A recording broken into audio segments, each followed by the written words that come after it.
the United States of America, nor the world community of nations can tolerate deliberate deception and offensive threats on the part of any nation. I will make you understand. Hey everybody, I'm Tony Jones, and welcome to the Tony Jones Show. It's not enough. People are willing to take the risk. It's sort of a herd mentality, a lemming-like mentality. If you don't go with the flow, you're anti-American and therefore a suspect. The Tony Jones Show, featuring punk, rockabilly, psychobilly, and Providence, Rhode Island's finest, starts right now. He's a dangerous militia member, I hear. Oh, and there she blows.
The time for mediocrity in broadcasting is over. My name is Tony Jones, and you are listening to the Tony Jones Show, your destination for talk and rock. With me, as always, is my co-host, Mr. George Garner. George, good evening. Good evening. Variable smorgasbord of local music is what is going to be on tap this evening, and I owe my listenership an apology in that, George, when we started this show, we said once a month we will have a program that is nothing but local music. Very true. And that has not happened. And when was the last time that we had a program of local music? It's been a while. And I apologize for that because I said I would do that, and I haven't been doing it. Now, I haven't been doing it because things have just been so crazy, and we've had fantastic guests coming through, And, it's just been nuts for us, but I owe it, I feel. And I'm a man of my word. I'm one of the few people in radio. I'm a man of my word. Okay, well, how about if we compensate and make good by doing this? Instead of just local music, let's have a show of music that's so local it was all produced within 3 blocks. We might be able to do that. There's a potential for that to act. That's doable, now that I think about it. And we should work on that. Let's. I'm very excited to announce that making his return to the Tony Jones Show, Rob Duguay is here. Robert, good evening, Tony. How are you doing? Coming down. Oh, it's always a pleasure. I see that Tony. Tony is working behind the board and doing what he does best, and George is sitting in the love seat here in like the mini green room here at WARL. And running his mouth, which he does best. Yeah. What he does best. Yeah, doing what he does best, and it's a pleasure to be on the show. So, Rob, since the last time you were here, you started. And it's been a little while. Yeah, it's been a crazy year, man. But since the last time you were here, you started a new gig at a fantastic website called GoLocalProv.com. Absolutely. Tell us a little bit about that. Well, I am a music critic, as they like to call me over there. I mean, I really don't want to call myself that. I'm more of a music journalist. You don't say enough mean things to be a critic. Well, the thing is, I like to go to great shows and expose the great music happening in the city of Providence and beyond in the state of Rhode Island. And so that's why people always say, "Oh, I never see trash bands." Like, I have trash bands before. If you actually read my stuff, I have trash bands before. There are bands I've seen that I don't like, and I have completely floored them. But majority of the time, I go to the shows. I know it's going to be good, and I know they deserve the press because they're a good band. They work very hard, and they're awesome. So that's really what I love doing, and that's what I love doing the radio at 99 WBOB. I write for GoLocalProv, and they're actually right around the corner from the ARL studios on Way Bosses Street. And it's steadily growing. They're going very well. They also have a page called GoLocal Worcester, and they have a bunch of things in the works for next year that's going to be pretty exciting. But yeah, I'm really it's a great organization to be part of. I know with my political show, we have been constantly in contact with GoLocalProv regarding different political things. The big Matt Taibbi article. Yeah, a really big shout out from him. Yeah. I know you're a big fan. I am a big fan. I still don't think he gets the credit he deserves, though, when it comes to his investigative reporting. I think it's kind of sad when you have on network TV, you have guys like Glenn Beck and Bill O'Reilly running their mouths when they're pretty much our puppets to the people that write their paychecks. When you have Matt Taibbi being as real as he can and giving you bona fide, gut-wrenching, bare bones journalism. With all due respect to Beck and stuff, I think they were phony long before they got hired to be that way. Oh, absolutely. I mean, Ben is a recovering drug addict still. I think he still does cocaine every time he hits his commercial break. But once a phony, always a phony? No, once a phony, always a phony. Absolutely.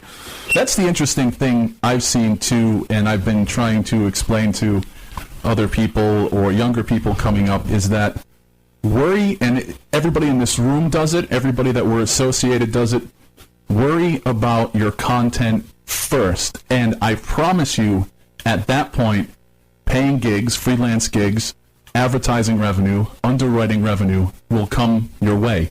However, if you try it the other way, where you're only concerned about the advertising, you're just spewing out crap.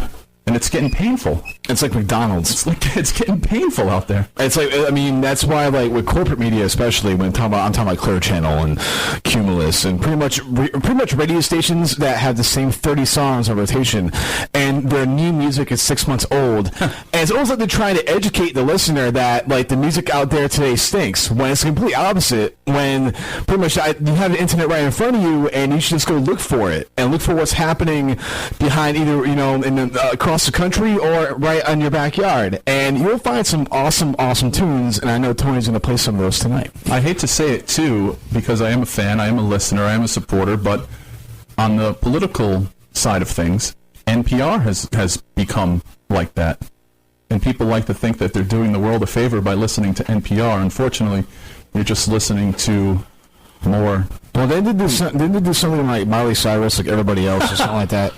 Well, I think the problem is that we just have too many media outlets and too little quality content. I mean, let's say that everybody just said tomorrow, let's put only quality stuff on the radio, on the television, on the internet. There's not enough good stuff to go around. That's why you guys are just saying, content is all important. We need more good content. Well, I mean, also the thing is that the majority of media today is corporate funded. That's how they make their money. That's how people get paid to be in those organizations. So like, pretty much when you have a guy like at another radio station who got in the court and pretty much it got written down that he cheated on his wife. I'm not going to name any names. But if you have a guy like that, I guarantee half the stuff he's saying he doesn't believe himself, but he's getting paid to say it because someone's telling him, you better say this because we're getting paid to say it and it's part of our advertising and funding. Like, you have like Goldman Sachs and companies like this, companies that people blame for the economic downturn we're in the middle of right now, that fund these media companies that will spew out filth and crap. And it's almost like, I like to call it like going to a fast food restaurant, like say Burger King, and getting a Whopper every day for the rest of your life for breakfast, lunch, and dinner. Then you'd have diarrhea every day for the rest of your life. But that's what you get with the media. It's all diarrhea. It's all diarrhea. It's all the same old crap every day. Every day. And that's why we're all out here doing our thing. Yeah, because we're trying to fight it. We're trying to show people what's good. I can't think of a better segue for our first, well, actually, technically our second tune of the night. Just want to mention, I kicked things off this evening with a band called The Brunt of It Alternative Chick, the name of that one. And now we have the usual Shout out to Keenan, by the way, from Brunt of It. He's a great guy. Those guys are fantastic. Absolutely. Talk about a group that puts out quality stuff, too. Absolutely. Great ska. But queued up now, I have the usual suspects off of the album Old, Fat, and Bitter. I can't think of a better segue than to I Am Providence.